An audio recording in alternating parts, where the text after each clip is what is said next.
కానీ అధికారులు నిర్విరామంగా పనిచేస్తూ దీని డెవలప్మెంట్ కోసం వైద్య సిబ్బంది కానీ కార్పొరేషన్ సిబ్బంది కానీ వారి యొక్క సాయశక్తులా కృషి చేస్తున్నారు.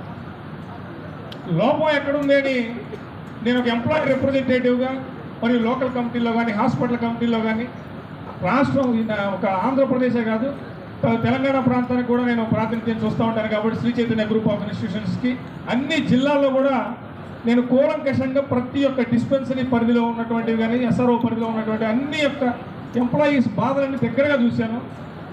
కొన్ని వేల మందికి అవగాహన కల్పించి ఆ యొక్క బెనిఫిట్స్ ఇప్పించడానికి నిరంతర కృషి చేస్తూనే ఉన్నారు. కానీ మా కంటికి తెలియని శక్తి ఏదో ఒక రకమైనటువంటి మాకు అవకాశాలు ఎంప్లాయీస్కి లేకుండా మాకు అంటే ఇక్కడ ఉద్యోగస్తులకు ఈఎస్ఐ చందాదారులకు